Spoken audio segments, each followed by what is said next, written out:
I remember when the channel restarted, there was this the fact that it was pre-recorded. Because it was pre-recorded, he was I was like, yeah, it's pre-recorded. It's 8 minutes. You know, anybody can go and rant for 8 minutes about a subject. But then I saw him live. He can do it for 1 hour and 20 minutes non-stop. And from time to time, he just stopped to see if there's a comment. And it's like, oh, there's comments.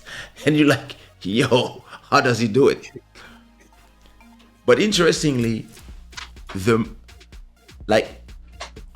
gonna ask you this question, Mountain. How Yes. how awkward is awkward? Awkward. How awkward did you feel the first time you were in front of a camera by yourself, talking to a camera? Quick question first of all. Can you hear me okay? Very good. Yeah. It's very strange. All right.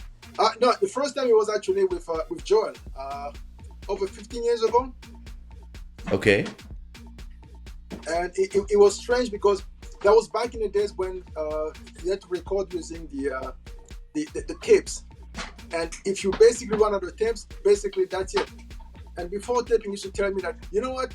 Every time Oh yeah, the tapes. So you had like what you had to do, for example. Oh yeah, you had like a limit. You had a time limit. Yes.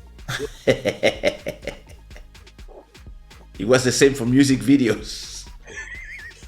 Like one tape was 500. One tape cost 500, and it had only 3 minutes in it. Wow. So it was like, okay, we're gonna do this shot. We're gonna rehearse 10 times. And when they would say, okay, now we're going for real, please don't mess up. Moteur, action, and you hear, and now it's for real. So now, and then like, if they just take these 30 seconds, okay, now we still had X left, and then they, for a music video, for example, if you had 20 tapes, it was already 10,000 euros worth of just the tapes. And like, thank God for the digital look. Now we can talk for hours, record it from 3 different cities, and then put it in an unlimited repository that is YouTube. Yeah, exactly. So how was your show? I learned from Joel. I learned from Joel when it comes to making sure that before you actually show up in front of the camera, you have to prepare yourself, because each second used to cost him money. So I used to basically try to memorize my message before getting in front of the camera, and make sure I, just like Michael Jackson, just rehearse before I will actually show up. So when I show up, I just come to deliver, and that's it. I have to send you guys, when we're done recording, a video of Michael Jackson that is performing I Just Can't Stop Loving You. And there's a moment in the song when he says, and if I stop, and normally the music stops, the whole production stops, and then this is part of the show, and he's live with the audience, and he's like, and if I stop, and the music continues, and he's like, so he goes back, I just can't stop loving you, and then he goes again, and if I stop, and then you hear him say, Bob, what you doing? Job done, job over, you fired. This video is amazing. Yeah, there is one like that with Bob Marley as well. Oh yeah? Yes. Yes. If you watch the documentary about Bob Marley, and there was that concert, and then one of the guitarists play a wrong note. Is like, what was that? He went like that same, but people, in the crowd, they thought he was just joking, but the musician knew that he was talking about it. Yeah. There's nothing worse than having somebody you rehearse with them for days, and then the moment of the show, the moment they're supposed to stop, they continue playing. The moment that they're supposed to play, they stop. Like, because it kills your energy. It happened to me with a band in Cape Verde, and they had to convince me to use a local band. And I was telling them, no, I want to bring my own people that I can train here in Paris. By then I was in Paris. I want to train with some people in Paris that will do the sound that I want, because I'm tired of you giving me either Zouk bands or Cape Verdean bands, because my sound is very hip hop R&B. I want to create that sound live, and I want it to sound the way I want. And for this, I want to have my people. Yeah, I know, a budget, whatever. Okay. No, you're gonna see it's a great band. Okay. So we arrive at rehearsal. Yeah, it sound, it was nice, but I mean, so what I brought to make sure that it would be good, I brought my a stereo file of every song without the bass, and it was like kind of a skeleton of each song with the chorus and some elements, but not all the elements, so that the bass player could add the bass, a guitarist could add something, and even a keyboard player can, and I would tell them what I need them to do on every song. And yeah, in the middle of the show, in front of 100,000 people, the guy kept messing up in the drums. I was pissed off. But you can't be pissed off on stage because the people are watching you. There you go. And keep it in, and I was like,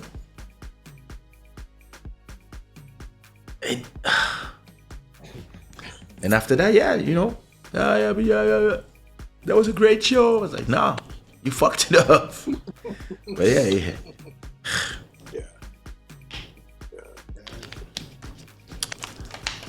So you were saying that we probably need to get one of those camera. Yeah. Yeah. I really think that when I watch both your shows, I believe that the next level to both your shows is a camera like the Sony 5100. That is a camera that is worth used between $200 and $300 now, and this will make the difference. And then the lightning that goes with it, I think this will make the difference, because this creates if we look at our free images, you can see it's just a bed behind me, but the fact that it's blurry, and that the colors are they receive way more color than a phone. And every show that I watch now, I see the emphasis on video production as well as audio production. A lot of the shows I watch, they have now. So okay, this is a little too much for one-man operations like us. They all have 3 cameras, but they have guests. They usually shows with like 2-3 people talking. But even the people who are just one person, wow, they all have this emphasis on video production. Why? Because we are in a world where everything is visual now. Nobody is listening to podcasts anymore. Everybody is watching podcasts, because everybody is watching podcasts on YouTube. And me, most of my when I listen to some podcasts, for example, I'm gonna watch. Let's say I'm jogging. I'm gonna listen to one episode, and let's say I do 45 minutes walk or 1 hour walk. and the podcast is 3 hours. Mm. When I arrive home, when I'm still listening, and then I'm gonna keep listening while I'm taking my shower, etc., etc. And then when I'm out of the shower, and I put something comfortable to stay at home, I go to the living room, and I'm still listening to it. At a point, I'm gonna pause and I'm gonna watch where I am in the audio, and I'm gonna go on YouTube, and now I'm gonna continue the same thing, but watching them talk, because even if audio is the most important part, the expression on the face of on somebody also conveys something that you cannot have from audio. Even if it's very entertaining, you laugh, you enjoy the whole thing. When you see them, it doesn't have the same thing. It's like if I heard Mountain of Inspiration one episode, I would enjoy, and if I didn't know him, I would ask myself, how does he look? And I would I would invent a persona in my head of how he looks. And then one day I found a YouTube channel. I thought it was an Asian guy or whatever. But then you will realize that watching Mountain of Inspiration, there's not only the entertainment of learning and getting coached on subject, and at the same time hearing anecdotes on historical facts, but there's also the entertainment of watching his face while he's explaining to you something. Like, all this is also part of the entertainment of every person that watches or that discover him in my channel. Like, for example, MJ Wemoto, who is a fellow creator. When he tells me about Mountain of Inspiration, he tells me that he loves the content, but he also loves the watching the content. It's not just listening to it. It's really like the whole thing. And this is why I believe that it's very important at a point to start taking it to the next level when it comes to the video content. Because I'm in Istanbul right now, in Turkey, in a hotel room in the middle of an airport. I'm actually inside the airport. Oh. I'm inside of the Istanbul airport. If I turn, wait, I'm gonna show you. If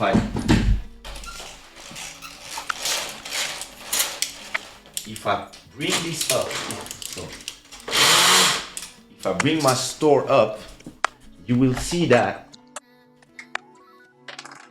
outside is the airport. Yeah. I'm really I'm really inside the airport. Mm-hmm. And I forgot the position of that camera. I think it was here. Yeah, and so I could just have taken my phone and plug it to my computer. Mm-hmm. And use it, and actually it would be easier and it would be less cumbersome to walk with just a phone and a computer, or even just a phone. You know, you just record yourself on a phone like I used to do back then, and that's it. But because I want to give my audience a very qualitative experience that is not just audio but also visual and sensorial, and I also want them to learn and get and enjoy or forget whatever they go through while they watching a show, because we're talking about experiences, we're sharing something, we're sharing a moment. I take it to me to bring a computer, a keyboard, a mouse, a camera, light, another light, like, and turn a hotel room into something. It looks like a studio. It looks like, and I really believe that as content creators, and as the donations come, and the revenue from your channels generates the income, investing in one of those Sony cameras for live stream, or the Canon M50, or those, it will change everything.